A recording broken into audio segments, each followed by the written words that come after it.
जय हिंद दोस्तों। एक बार फिर से आप सभी दोस्तों का, सभी मित्रों का, सभी भाई बहन का, सभी जो मेरे भावी कॉम्पिटिटर हैं, सभी लोगों का मैं आपके अपने प्लेटफॉर्म ज्ञान एकेडमी प्रयागराज परिवार में तहे दिल से हार्दिक स्वागत और अभिनंदन करता हूं। आइए सब लोग आ जाइए।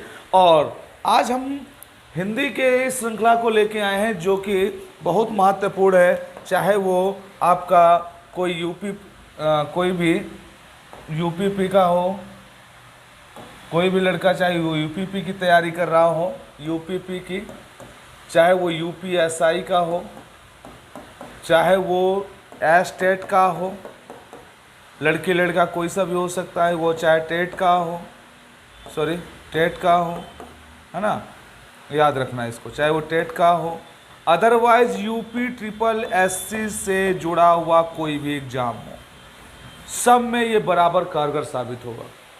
एकदम हर एक एग्जाम के लिए आपके लिए बेहतर होगा, ज़बरदस्त होगा।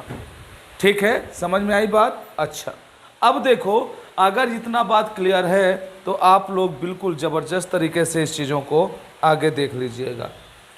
जैसे मैं एक पैराग्राफ लिया हूँ, इस पैराग्राफ को पढ़ते हैं और इसके बाद इसको सॉल्व करते हैं, क्योंकि एग्जाम में पैराग्राफ भी आपसे पूछे जाते हैं। ठीक है, चलिए। दिया गया निम्नलिखित गद्यांश को ध्यानपूर्वक पढ़कर उसके नीचे दिए गए बहुविकल्पी प्रश्नों में सही विकल्प का चयन करें। ठीक है, चलिए, बहुत बढ़िया। आगे देखते हैं। इसमें पहले तो इसको पढ़ेंगे हम। अनुशासन जीवन की प्रत्येक स्थिति में आवश्यक है। अनुशासन सैनिक जीवन की आत्मा है, ध्यान रखना। परिवार में सद्भाव बनाए रखने के लिए इसकी आवश्यकता पहले है। समाज और राष्ट्र में शांति और सद्भावना संबंध बनाए रखने के लिए इसकी आवश्यकता भी है। ईश्वर की सृष्टि में यदि अनुशासन नहीं है तो अराजकता फैल जाएगी और वह विश्व तुरंत अस्त व्यस्त हो जाएगा। ये आपका पैराग्राफ है। ठीक है, अब देखो, क्वेश्चन दिया गया, क्वेश्चन दिया गया है, यहाँ पर देखेंगे। ये पैराग्राफ था, ये पहला क्वेश्चन है आपके सामने। पहला क्वेश्चन है,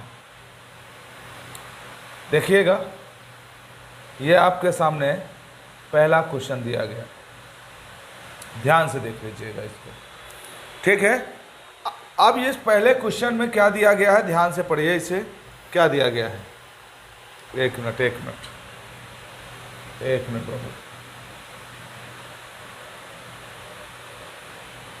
रुक जाइए, रुकिएगा थोड़ा सा।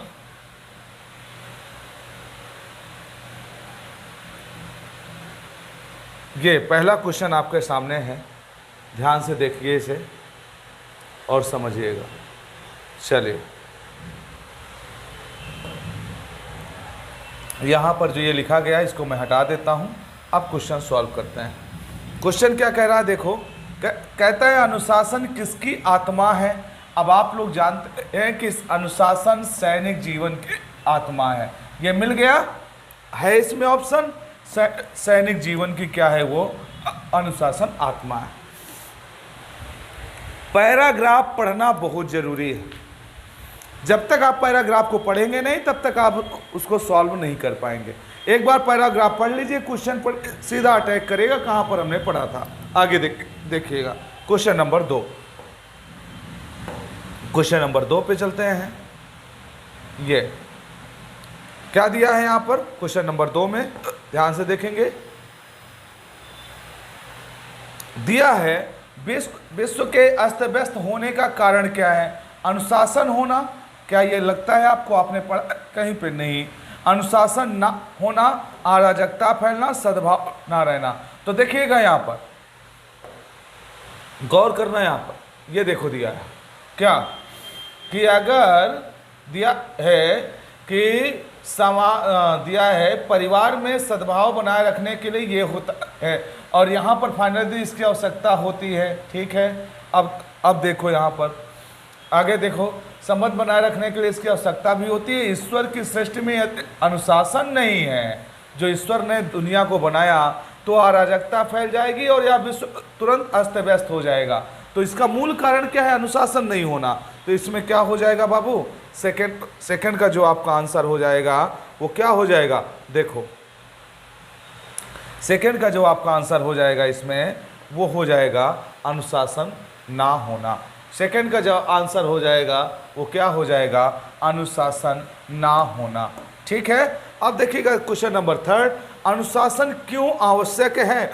अब इसको भी आपने पढ़ा है ना? अब सर दिखाइए कहाँ पढ़ा है हमने, चलो दिखाते हैं। यहाँ पर देखिए, यहाँ पर ध्यान से देखिएगा, दिया है समाज और राष्ट्र में शांति और सद्भावना संबंध बनाए रखने के लिए इसकी आवश्यकता है। किसकी आवश्यकता है? अनुशासन की। तो अब देखो यहाँ पर ये क्वेश्चन नंबर 3 क्या कहता है? अनुशासन की आवश्यकता क्यों है? आप लोग देखिए, अनुशासन क्यों आवश्यक है? सद्भाव और शांति के लिए, परिवार में सद्भाव, समाज तथा राष्ट्र में शांति और सद्भावपूर्ण संबंध बनाए रखने के लिए। तो मेरे बाबू यही इसका क्या हो जाएगा? आंसर हो जाएगा। ओके, बात समझ में आ रही है ना? चलिए बहुत बढ़िया, आगे चलेंगे क्वेश्चन नंबर नेक्स्ट की तरफ। क्वेश्चन नंबर नेक्स्ट में चलते हैं। चलिए देखो, ये दिया है क्वेश्चन नंबर 4 और 5। बढ़िया क्वेश्चन है आपके सामने, आप लोग इसका जवाब दीजिएगा भैया। सभी लोग इसका जवाब देंगे, सभी मेरे मित्र इसका जवाब देंगे। चलिए, कहता है इनमें से कौन सा शब्द अलंकार नहीं है? अब आपको बताना इनमें से कौन सा शब्द अलंकार नहीं है। तो अब बताओ, श्लेष अलंकार क्या है, विवक्षा अलंकार क्या है, उपमा अलंकार क्या है, वक्रोक्ति अलंकार क्या है? आपको इसको बताना होगा। अब बताओ, इसमें जो है, जो श्लेष अलंकार है, विवक्षा अलंकार है, वक्रोक्ति अलंकार है, ये तो शब्द अलंकार के वेद हैं। इसमें यमक भी आता है, इसमें अनुप्रास भी है। ठीक है, ये है शब्द अलंकार। लेकिन अर्थालंकार क्या होते हैं? देखिएगा, अर्थालंकार में उपमा होता है और इसके बाद क्या होता है? उत्प्रेक्षा होता है। ये इंपॉर्टेंट है। उत्प्रेक्षा होता है, रूपक होता है, मानवीकरण होता है, मानवीकरण होता, ये क्या होते हैं? ये आपके हो जाते हैं अर्थालंकार। क्या होते हैं ये? अर्थालंकार। तो आप आंसर क्या हो जाएगा? ये वाला हो जाएगा। क्यों? क्योंकि ये अर्थालंकार है, बाकी सब के सब क्या है? अर्थालंकार है और बाकी सब के सब शब्दालंकार है। ठीक है, आगे देखो next question, grass on other side always looks greener का हिंदी अर्थ क्या होगा? तो देखिएगा, ग्रास ऑन अदर साइड मतलब दूर की बात कर रहा है ये, है ना? ऑलवेज लुक्स देखने पर, ग्रीनर मतलब हरे भरे हमेशा दिखाई पड़ते हैं। तो देखिए, दूर के ढोल सुहावने लगते हैं, पहला ही आंसर सही होगा। ये कहावत है, ये आप देखे होंगे कि दूर के ढोल क्या होते हैं? सुहावने लगते हैं। ओके, आगे देखो, पेड़ धरती को सुंदर, ये है नहीं। आगे देखो, पंकज, जलज आदि किस प्रकार के शब्द हैं? तो देखिए, पंकज 2 शब्दों से मिलकर बना है, पंख प्लस जलज भी जल प्लस जा, है ना? ये 2 शब्दों से मिलकर के बना है। तो ये क्या होता है? जब 2 शब्द आपस में मिलते हैं तो क्या होते हैं? योग रूढ़ होते हैं। तीसरा शब्द बना लेते हैं तो योग रूढ़ हो जाते हैं। ठीक है, रूढ़ शब्द वो होते हैं जिनको तोड़ा नहीं जा सकता है, जिनको तोड़ा नहीं जा सकता है। जैसे यहाँ पर अगर मैं कहूँ आपसे नाक, नाक क्या है? योग रूढ़ शब्द है। नाक क्या है? रूढ़ है। कान है, रूढ़ है। इसका आप अलग अलग नहीं कर सकते इसको, ये रूढ़ शब्द होता है। ठीक है, चलिए आगे बढ़ते हैं। क्वेश्चन नंबर नेक्स्ट देखिएगा, अगले क्वेश्चन नंबर पे चलेंगे हम भाई बाबू, ध्यान दीजिएगा। अगले क्वेश्चन नंबर पे चलेंगे। क्वेश्चन नंबर ये अगला देखिएगा, यहाँ पर क्या दिया है? यहाँ पर बढ़िया क्वेश्चन है आपके सामने, ध्यान से पढ़िएगा इसको।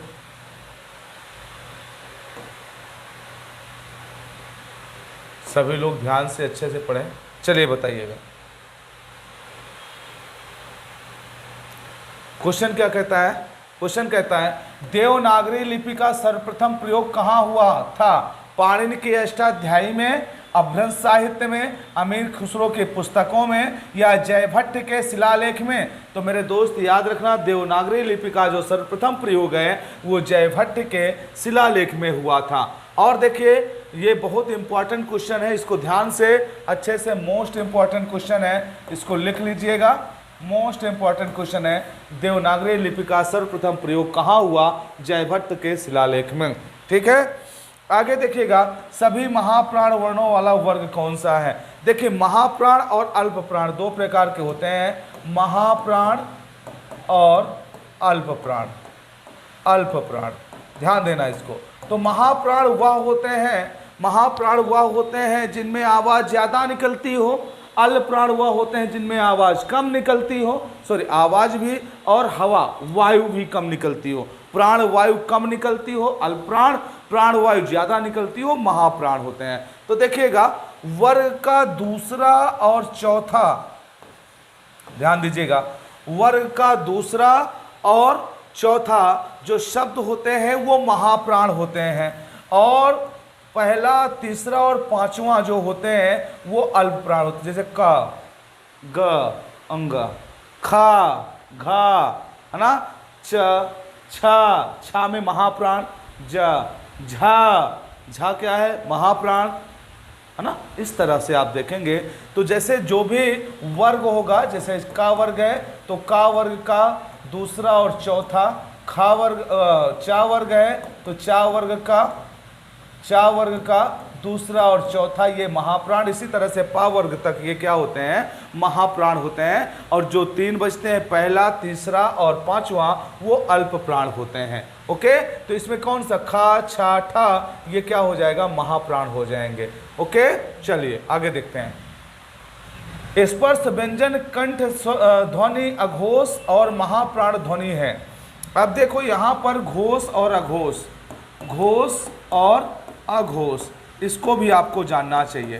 तो इसमें क्या क्या होते हैं? तो बाबू याद रखिएगा, पहले दो शब्द जो होते हैं, पहले दो जो शब्द होते हैं वो अघोष होते हैं। जैसे क और ख, ग, घा, अंगा, है ना। ध्यान दीजिएगा, यहाँ पर क्या होता है कि स्पर्श व्यंजन में अघोष शब्द जो होते हैं, पहले दो शब्द होते हैं, का, खा अघोष होते हैं। सॉरी, क्या पूछा है? स्पर्श व्यंजन कंठ, चलो एक मिनट, सॉरी, यहाँ पर अघोष महाप्राण ध्वनि है, तो ध्यान दीजिएगा यहाँ पर अघोष, एक मिनट उल्टा लिख गया है यहाँ पर। देखिए यहाँ पर अघोष कौन कौन से होते हैं? यहाँ पर अघोष हो जाएगा का, ख, है ना। और इसके बाद क्या हो जाएगा? घोष क्या हो जाएगा? घोष में होता है ग, घ, घा और अंगा, ये घोष होते हैं। तो ध्यान रखिएगा इसको, ये 12 होता है और ये कितना होता है? 3, 4, 5 होते हैं, 345 होता है, ये हो जाता है घोष। ठीक है, तो अब देखिएगा यहाँ पर तो कौन कौन से हो जाएंगे? इसमें हो जाएगा खा, है ना, मतलब कंठ से भी निकलता है, कंठ, है ना, कंठ, तालु, मुर्दा, ये सब आप जानते हैं, दंत, दंतोष्ठ। तो ये जो कंठ से निकलता है वो क्या होता है? का वर्ग होता है। का वर्ग में महाप्राण कौन सा होता है? खा है इसमें, ठीक है, ध्यान रखना। और अघोष भी है, क्या है? अघोष भी है, कंठ से निकलता है, महाप्राण भी है, खा। तो याद रखिएगा इसमें क्या हो जाएगा? जवाब खा हो जाएगा। का जो है ये अघोष तो है लेकिन ये अल्प प्राण है, ध्यान रखिएगा, अल्प प्राण है ना, और स्पर्श भी व्यंजन नहीं है। आगे देखिएगा, आगे गा के विषय में बात करें तो ये क्या है? ये घोष शब्द है, ये घोष है, लेकिन घोष होने के साथ साथ अब ये अल्प प्राण के अंतर्गत आ जाएगा। आगे देखो, समीप, छोटा तथा गौड़ के अर्थ में कौन सा उपसर्ग आता है? तो देखिएगा, समीप हो, छोटा हो या गौड़ हो, सबका लगभग अर्थ एक ही होता है। छोटा मतलब उप होता है, समीप का मतलब पास होता है, गौड़ का मतलब विलुप्त होता है। तो एक तरह से ये क्या हो जाएगा? उप हो जाएगा, उर, उत, उ, उप, तो यहाँ पर क्या हो जाएगा? उप हो जाएगा। ठीक है, आगे देखो, दिया है, मुझे बताओ कि तुम्हारा जन्म कब और कहाँ हुआ था, वाक्य का भेद बताना है। अब मुझे बताओ दोस्त, ये सरल वाक्य है? बिल्कुल नहीं है। ये आश्रित वाक्य है? बिल्कुल नहीं है। लेकिन याद रखें, ये संयुक्त वाक्य है या मिश्र वाक्य है, इसको आपको बताना है। तो बताओ मेरे दोस्त, ये कैसा वाक्य है? की से जुड़ा है, ये संयुक्त वाक्य है। कैसा वाक्य होगा? ये संयुक्त वाक्य होगा, ध्यान दीजिएगा। कैसा वाक्य होगा? संयुक्त वाक्य हो जाएगा। ठीक है, चलिए 1 मिनट और देखते हैं, और क्वेश्चन तो नहीं है इसमें? है भाई, है।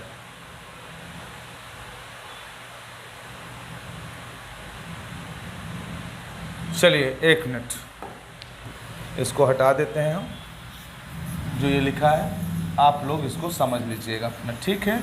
चलिए यहाँ पर देखिएगा, दिया गया है सर्प, मेढक, सिंह, घोड़ा, बानर, हाथी। समझाने वाला केवल एक शब्द आपको बताना है। तो इसमें क्या हो सकता है? पशु, शिव। मतलब ये एक शब्द में, मतलब एक तरह से सबके क्या समानार्थी होना चाहिए। कौन सा होगा बताओ?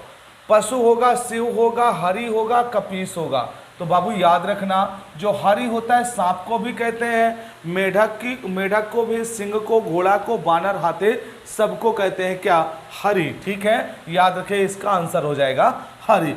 दांत काटी रोटी का अर्थ क्या है?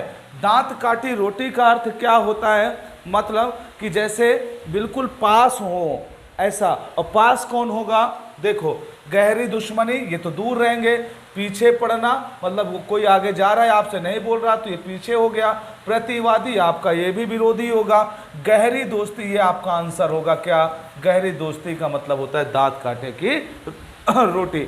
आप लोग सुने होंगे, लोग कहावत में कहते हैं कि फला फला आदमी की दांत काटे की रोटी है, मतलब बड़ी घनिष्ठता है, बड़ी घनिष्ठ मित्रता है। ओके, आगे देखो। अर्चना अत्यंत सुंदर है, रेखांकित पद का भेद बताना है। अर्चना अत्यंत सुंदर है। अब बताओ मुझे, मतलब सुंदर तो एक होता है, लेकिन अत्यंत सुंदर है मतलब विशेषण की विशेषता बता रहा है। सुंदर क्या है? सुंदर क्या है? सुंदर एक विशेषण है, ध्यान रखना। ये क्या है? विशेषण है, और विशेषण की भी विशेषता बता रहा है। सोचिए, सुंदर कैसा है? अत्यंत सुंदर है। तो मतलब ये सुंदरता जो है, जो बताई जा रही है, अत्यंत सुंदर है, तो ये क्या हो जाएगा? विशेषण की भी विशेषता जो बताए उसको हम प्राविशेषण कहते हैं। क्या बोलेंगे उसको? प्राविशेषण कहते हैं। जो विशेषण की भी विशेषता बताए, जैसे कहते फला आदमी बड़ा कलुआ है, तो कलुआ तो ठीक है, मतलब कलुआ क्या हो गया? विशेषण हो गया, उसकी विशेषता हो गई, कलर बता दिया उसने। लेकिन कहा बड़ा कलुआ है, मतलब इसका क्या है कि विशेषण की भी विशेषता क्या है? बड़ा, है ना? तो वो प्राविशेषण हो जाएगा। ओके, आगे देखो। उनके द्वारा अपना काम अब तक समाप्त नहीं किया गया, अंग्रेजी में अनुवाद बताना है। अब देखो मेरे बाबू, इसको थोड़ा सा ऊपर ले लेते हैं, फिर देखते हैं इसको। चलिए बताइएगा, है ना? यहाँ पर ये अनुवाद आपको बताना है। ये क्वेश्चन नंबर 15 का ये अनुवाद आपको बताना है। उनके द्वारा अपना काम अब तक समाप्त नहीं किया गया, अंग्रेजी में अनुवाद होना है। बताइएगा, by them their work has yet not been finished. क्या ये होगा? बताइएगा। Their work has not yet been finished by them. बताइए, ठीक है। Their work has not been finished yet, their work have not yet been completed by them. तो क्या हो जाएगा इसमें? बताइएगा। उनके द्वारा अपना काम अब तक समाप्त नहीं किया गया, मतलब ये पैसिव वॉइस है, तो सीधा से the work has not yet been finished by them. ठीक, उनके द्वारा अपना कार्य समाप्त नहीं किया गया। ओके, चलिए क्वेश्चन नंबर नेक्स्ट पे चलते हैं। चलिए क्वेश्चन नंबर अगला आपके सामने है।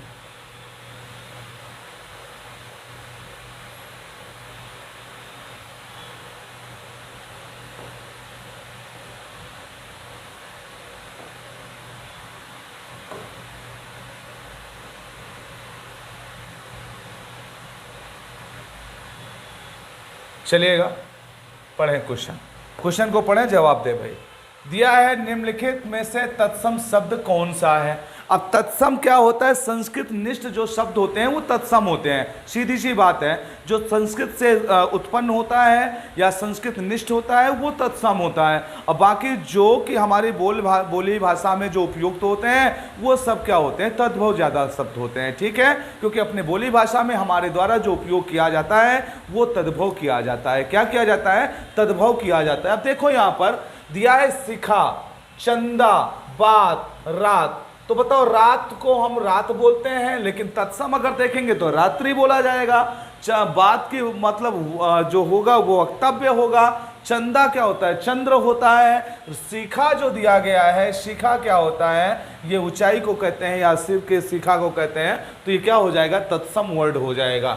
ओके, तत्सम क्या होता है, संस्कृत निष्ठ होता है। तद्भव क्या होता है, उसका बिगड़ा हुआ रूप होता है। आगे देखो, सोना का पर्यायवाची शब्द है। सोना का पर्यायवाची शब्द क्या होता है, देखो पनग, ललित, चिंताकर्षण, जात रूप। तो इसमें क्या होगा, सोना का पर्यायवाची शब्द क्या हो जाएगा मेरे बाबू तो बताइएगा। इसमें इसका जो जवाब हो जाएगा वो क्या हो जाएगा, जात रूप हो जाएगा, ठीक है। क्या हो जाएगा, जात रूप हो जाएगा सोना का पर्यायवाची।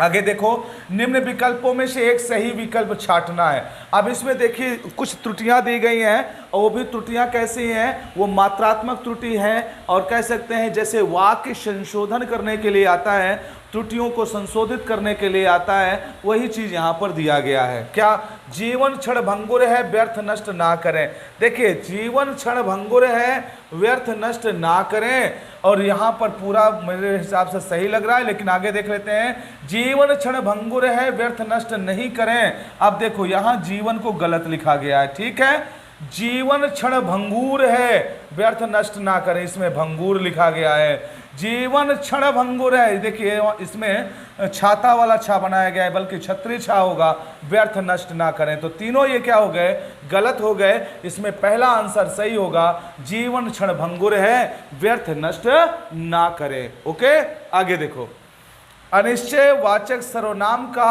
आपादान कारक में बहुवचन रूप क्या होगा। अपादान कारक में देखिएगा, ध्यान से देखिएगा, अपादान कारक में प्रथमा कर्ता ने द्वितीय कर्म को तृतीय करण से द्वारा चतुर्थी संप्रदान के लिए पंचमी अपादान से अलग होना। पंचमी क्या होता है, अपादान होता है, अलग होना होता है, उसका बोला है बहुवचन, ठीक है। तो अनिश्चय वाचक सर्वनाम का बहुवचन क्या होगा, किन्हीं से, किसी से ये एक वचन होगा, किन किन से ये होगा, ये आपका दो वचन हो जाएगा। किन्हीं से मतलब होगा बहुवचन से। ओके, ये अपादान कारक है। आगे देखो दिया है, प्रत्याशा शब्द में उपसर्ग है। प्रत्याशा शब्द में कौन सा उपसर्ग है, इसको आपको बताना होगा। प्रत्याशा शब्द में कौन सा उपसर्ग है आपको पता होना चाहिए। उपसर्ग और प्रत्यय होते हैं। प्रत्यय किसी भी शब्द के बाद में लगते हैं, अंत में लगते हैं, और उपसर्ग किसी भी शब्द के पूर्व में लगता है। तो ये क्या होते हैं, उपसर्ग और प्रत्यय। जैसे ये उसके शब्द के पहले या बाद में लगते हैं, उसका अर्थ बदल जाता है, उसका अर्थ बदल जाता है। आप देखो यहां पर, देखो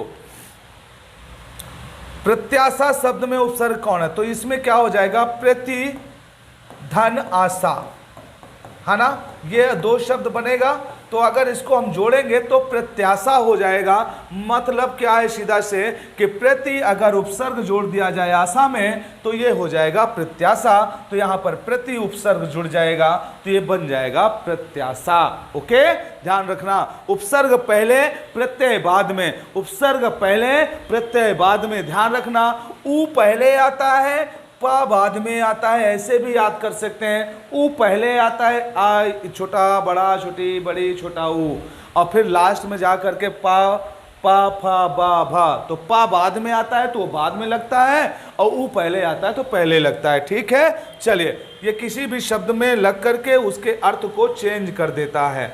आगे बढ़ेंगे, आगे देखो, आगे क्वेश्चन, ये ध्यान देना इसको। प्रत्याशा तक हो गया, आगे देखिएगा क्वेश्चन नंबर नेक्स्ट आपके सामने है, आप लोग बताइएगा। यदि सभी राज्य सरकारों को कोई एक सरकारी पत्र भेजा गया हो तो उसे क्या कहेंगे। अब सभी के लिए समान रूप से अगर कोई पत्र लिखा जाता है, समान रूप से अगर किसी को पत्र लिखा जाता है, समकक्ष को पत्र लिखा जाता है, तो वो सूचना नहीं हो सकती। ये तो आम लोगों के लिए सूचना होती है, सूचनाएं आदान प्रदान किए जाते हैं। आदि सूचना होते हैं जो कि गवर्नमेंट के द्वारा निकाली जाती है। आज्ञा पत्र तब दिया जाता है, अपने से नीचे वाले अधिकारी को आदेश दिया जाता है तो वो आज्ञा पत्र होता है। लेकिन अगर समकक्ष को दिया जाता है तो मेरे दोस्त उसको हम परिपत्र कहते हैं। क्या बोलते हैं? परिपत्र कहते हैं। जब बिल्कुल जो आपके पैरेलल होता है उसको देखते हैं तो परिपत्र कहते हैं। ठीक है। धूसर का पर्यायवाची शब्द क्या होगा? धूसर का पर्यायवाची शब्द क्या होगा? तो मेरे दोस्त याद रखना, धूसर का होगा खनक, सदन, गजबदन, बेशर। तो देखिए मेरे दोस्त, धूसर का जो हो जाएगा वो क्या हो जाएगा? इसमें ये हो जाएगा, इसमें हो जाएगा गजबदन। धूसर का क्या हो जाएगा बताइए भाई? धूसर का पर्यायवाची शब्द क्या होगा? आप लोग जवाब दीजिए। धूसर किसे कहते हैं? गधा को कहते हैं ना। धूसर किसे कहेंगे? गधा को कहते हैं। तो बताओ इसमें क्या हो जाएगा? गधा का क्या होता है? वेशर होता है। दूसर गर्दभ भी कहते हैं उसको। क्या कहते हैं? गर्दभ कहते हैं। गधा कहते हैं, गधा कहते हैं उसको। और क्या कहते हैं? चक्रीवान कहते हैं उसको। चक्रीवान भी कहते हैं। ये क्या होता है? किसके होते हैं? ये सब हो जाते हैं धूसर का पर्यायवाची। यदि आपको अपने मित्र को पत्र लिखना पड़े तो संबोधन से लिखेंगे। आप आदरणीय लिखेंगे उसको, आप पूजनीय लिखेंगे, महोदय लिखेंगे कि प्रिय मित्र लिखेंगे। आपको अपने मित्र को लेटर लिखना है, अपने दोस्त को किसी को लेटर लिखना है तो आप किससे संबोधन शुरू करेंगे? तो मेरे दोस्त यहाँ याद रखिएगा, ये प्रिय मित्र होगा। जैसे मैंने कहता हूँ मेरे प्रिय मित्रों, मेरे भाइयों बहनों, तो यही होगा प्रिय मित्र। कौन सा अधिकरण तत्पुरुष समास नहीं है? अब बताओ। प्रथमा कर्ता ने द्वितीय कर्म को तृतीय कर्ण से द्वारा चतुर्थे संप्रदान के लिए पंचमी अपादान से अलग होना, खष्टे संबंध काके की, और इसके बाद सप्तमी अधिकरण में पर। तो अब देखिए अधिकरण है, अधिकरण में पर सप्तमी विभक्ति है।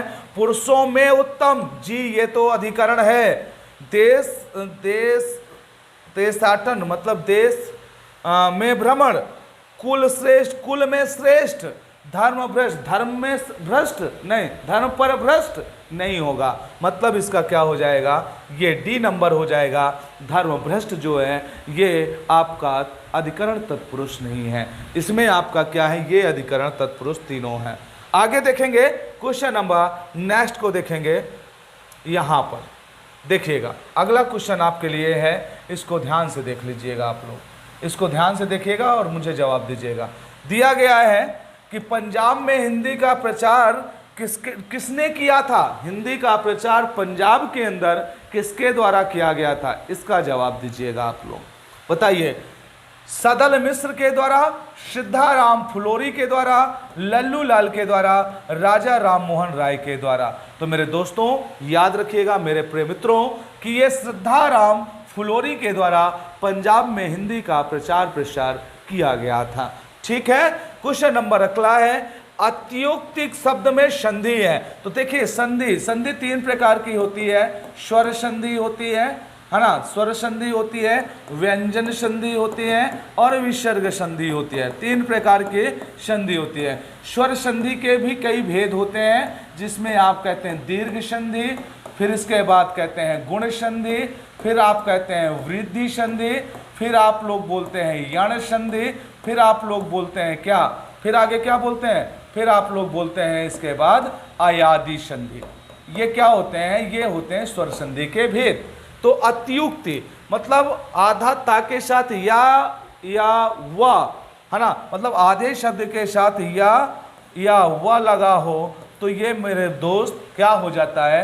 यण संधि होता है। इको यणचि क्या होता है? इको यणचि इसका सूत्र होता है इक, मतलब अगर ई के बाद कोई भी स्वर आता है तो क्या बन जाता है? यण संधि हो जाता है। तो देखिए ये अति धन युक्ति हो जाएगा, अति धन युक्ति हो जाएगा।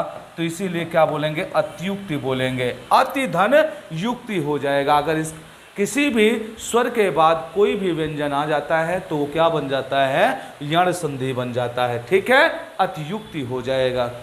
आगे देखो, दीर्घ में सब बड़ा बड़ा होता है, आयु आ अयु उ, है ना। गुण में क्या होता है, एक पाई पाई जाती है, वृद्धि में दो पाई पाई जाती है, यण में यही होता है, अयादि में क्या होता है, अय आओ, ये होता है अयादि की निशानी। ओके, चलिए ये हो गया आपका 26।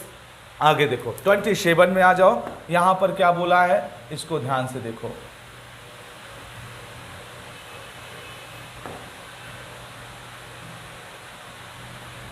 क्वेश्चन नंबर 27, इसको ध्यान से देखो, इसका जवाब दो सभी लोग। कहता है कौन सा कथन असत्य है या गलत है, आपको बताना है कौन सा इसमें गलत है, कौन सा असत्य है। तो अर्धशासकीय पत्र मित्रतापूर्ण भाषा में लिखा जाता है, जी बिल्कुल।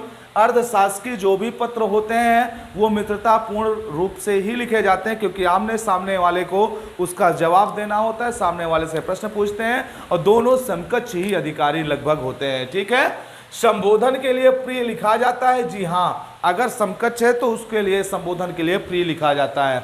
आगे, स्वनिर्देश के लिए आपका सद्भावी लिखा जाता है, जी बिल्कुल लिखा जाता है। आपके साथ काम करता है तो सद्भावी लिख सकता है, लेकिन इसमें जो दिया है इसमें भेजने वाला हस्ताक्षर करके पद का उल्लेख भी करता है, जी नहीं, ये नहीं करेगा, पद का उल्लेख नहीं करेगा, इसका मतलब यही इसमें गलत हो जाएगा। ठीक है, आगे देखो, आगे क्या दिया है कि drawing man catch a straw का अर्थ क्या है, मतलब कहा जा रहा है डूबने वाले को तिनका का सहारा। ये देखिए, ये भी आपके जैसे लोकोक्तियां हैं, लोकोक्ति दी गई है। डूबने वाले को भगवान बचाता है, डूबने को तिनके का सहारा, डूबने वाला खुद बचाने को संघर्ष करता है। तो इसका क्या हो जाएगा, डूबने वाले को तिनके का सहारा, तिनका का सहारा, ये आपको आंसर हो जाएगा ए नंबर। ठीक है, डूबते हुए को तिनके का सहारा, आपने कहावत सुनी होगी, इसको गांव में बहुत सारी कहावतें चलती हैं इस तरह के, डूबते हुए को तिनके का सहारा, है ना, और दाते काटी की रोटी, ये सब बोलचाल की भाषा में एकदम। ठीक है, आगे देखो, आहट, आवट, आस आदि किस प्रकार के तद्धित प्रत्यय हैं। अब आपको बताना है आहट, आहट क्या होता है, एक भाव होते हैं। आहट क्या होता है, कोई कर्म नहीं होता, ये कृत्यवाच्य नहीं होता, ना तो कर्मवाच्य होता, कोई काम होता है, इससे एक भाव जनरेट होता है। आहट मिल रही है, मतलब उसके आने या जाने की आहट मिल रही है, मतलब ये क्या हो जाएगा, भाव होगा। आवट या आस, आस बहुत बड़ी चीज होती है, ये भाव में छिपी होती है आस। ठीक है, तो ये क्या हो जाएगा मेरे दोस्त, ये भाववाचक संज्ञा हो जाएगी। क्या हो जाएगा, भाववाचक हो जाएगा। ठीक है, चलिए आगे देखते हैं क्वेश्चन नंबर नेक्स्ट 30 की तरफ चलते हैं, 30 और 34 यहाँ तक। ठीक है, चलिए इनको देखते हैं, सभी को देखते हैं हम। क्वेश्चन नंबर 30 क्या कहता है, इसको भी समझ लेते हैं हम लोग। ठीक है, चलिए क्या कहा गया क्वेश्चन नंबर 30 में कि पुल्लिंग वाचक शब्द छांटना है। पुल्लिंग कौन सा, ये छांटना है।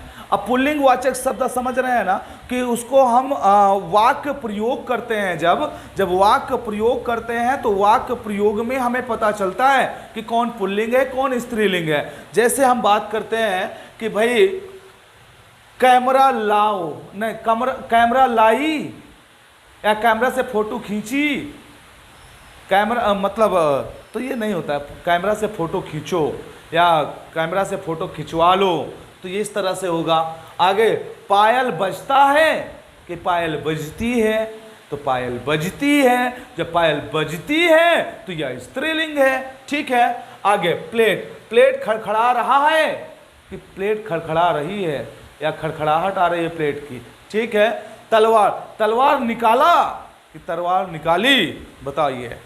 म्यान से तलवार निकाला कि निकाली, बताइए। तलवार म्यान से निकाली, मतलब ये भी क्या हो गया, ये भी आपका हो गया स्त्रीलिंग। पुल्लिंग इसमें केवल एक ही है, कैमरा। ठीक है, आगे, हथियाना, चिकनाना किस प्रकार की क्रिया है। अब देखो, क्या ये प्रेरणार्थक क्रिया है हथियाना या चिकनाना, नहीं, बिल्कुल नहीं है। क्या ये यौगिक क्रिया है, बिल्कुल। यौगिक क्रिया कैसे हो सकती है? नहीं है। संयुक्त क्रिया है? बिल्कुल संयुक्त क्रिया नहीं है। ये है क्या? ये है नाम धातु क्रिया। क्या है ये? नाम धातु क्रिया है। कौन? हथियाना, चिकनाना, ये नाम धातु क्रिया है। ठीक है, आगे दिया है जो शब्द वाक्यांशों या वाक्य तथा शब्दों को जोड़ते हैं उन्हें क्या कहा जाता है? जो पहले शब्द वाक्यों को जोड़ते हैं, वाक्यांशों को, छोटे छोटे शब्दों को मिलाकर वाक्यांश बनते हैं, और कई सारे वाक्यों को मिलाकर वाक्य तथा शब्दों को आपस में जो जोड़ते हैं उनको क्या बोला जाएगा? तो उसे बोलते हैं भाई, ना तो व्याधिकरण, ना संबंधीकरण, ना समानाधिकरण, इसको बोलेंगे समुच्चय बोधक। क्या बोलेंगे इसको? समुच्चय बोधक इसको बोला जाएगा। ठीक है, आगे चलो। नेक्स्ट क्वेश्चन आपके सामने है, उद्देश्य में कर्ता के साथ और क्या रहता है? उद्देश्य में कर्ता के साथ और क्या हो सकता है, ये बताना है आपको। तो बताइए, उद्देश्य में कर्ता के साथ कर्ता का विस्तार, कर्ता का पूरक, कर्ता विधेयक, विधेय पूरक नहीं, तो इसमें हो जाएगा कर्ता का विस्तार रहेगा उसके साथ। उद्देश्य जो होता है, जो ऑब्जेक्ट होता है, और पहले क्या होता है? सब्जेक्ट कर्ता होता है, ऑब्जेक्ट उद्देश्य होता है, बीच में क्या होता है? उसका डिस्क्रिप्शन होता है, विस्तार होता है। ठीक है, बीच में क्या होता है? उसका विस्तार होता है। तो कर्ता के साथ विस्तार होगा। भाववाच्य को छांटना है, भाववाच्य को इसमें छांटना है। दादाजी के द्वारा अनिल को डांटा गया। बताइए, दादाजी के द्वारा अनिल को डांटा गया सही है? भाववाच्य है इसमें? नहीं भाई, वो तो सिंपल। तोते से उड़ा नहीं गया, अब ये भाव आ गया, क्योंकि जो पक्षी है, अगर ये पक्षी उड़ेगा नहीं, ये पक्षी उड़ेगा नहीं बाबू, है ना, अगर ये पक्षी उड़ेगा नहीं तो मर जाएगा, तो भाव जागेगा कि ये पक्षी को उड़ना चाहिए। तो ये क्या हो जाएगा? तोते से उड़ान नहीं गया। अशोक ने आइसक्रीम खाई, भाई खाए, आराम से, पैसा है तो आराम से खाए, नहीं है तो कोई बात नहीं। चोर पकड़ा गया, भाई अगर चोरी किया तो पकड़ा गया, ये क्रिया है। आगे देखिए, तो इसका ये हो गया 34 क्वेश्चन नंबर। ठीक है, अगर आप लोगों को अच्छा लगा हो सेशन तो आप लोग कमेंट बॉक्स में जरूर जवाब लिखिएगा। ओके, चलिए भाई, ठीक है, आज के लिए इतना ही रखते हैं, फिर मिलेंगे नेक्स्ट क्लास में। आप लोगों को ये हिंदी का जो मैंने क्वेश्चंस करवाए आपको कैसा लगा, आप लोग कमेंट बॉक्स में ज़रूर मेंशन करिएगा, बताइएगा आपको क्वेश्चन का लेवल क्या लगा, आप लोग ज़रूर कमेंट में पिन करिएगा। ठीक है, जो मेरे नए सब्सक्राइबर हैं, वो नए दर्शक हैं, वो चैनल को सब्सक्राइब कर लेंगे, और जो मेरे पुराने दर्शक हैं वो लोग चैनल को शेयर कर दें और लाइक कर दें, और ज़्यादा से ज़्यादा दोस्तों को जोड़ें। मैंने आपसे कहा है शून्य से शिखर लेके चलूँगा, तो अब शून्य से शिखर तक आपको लेके चलूँगा, ये मेरा लक्ष्य बैच का उद्देश्य है। ठीक है, कोई भी हो, उत्तर प्रदेश सरकार से संबंधित कोई भी वैकेंसी हो, सबके लिए बराबर लाभदायक ये वीडियो हैं, बराबर ये लाभदायक आपका सेशन होगा। ओके, चलिए, चाहे यूपीपी, यूपीएसआई या स्टेट या यूपी टेट जो भी आने वाले हैं, या तो यूपी ट्रिपल एस से संबंधित, है ना, कोई सा भी एग्जाम हो, सभी एग्जामों के लिए पेट एग्जाम आ रहा है, जैसे फॉर्म कल तक भरे गए हैं, तो पेट एग्जाम आ रहा है, तो पेट एग्जाम के लिए भी ये लाभदायक होगा। तो ध्यान रखिएगा मेरे दोस्त, आप लोग सभी लोग अच्छे से तैयारी करते रहिए। अगर कहीं पर कोई समस्या है तो निष्फिक्र होकर के आप अपनी बात को मुझसे शेयर कर सकते हैं, मैं आपके समस्या का समाधान करने का पूर्णतः प्रयास करूंगा। ओके, चलिए बाबू, आज के लिए इतना ही रखते हैं, फिर मिलते हैं नेक्स्ट क्लास में। तब तक आप लोग आराम से हंसते रहिए, पढ़ते रहिए, लिखते रहिए, खाते पीते रहिए, मौज मस्ती से रहिए। ओकेगा, जय हिंद, जय भारत, बाय बाय।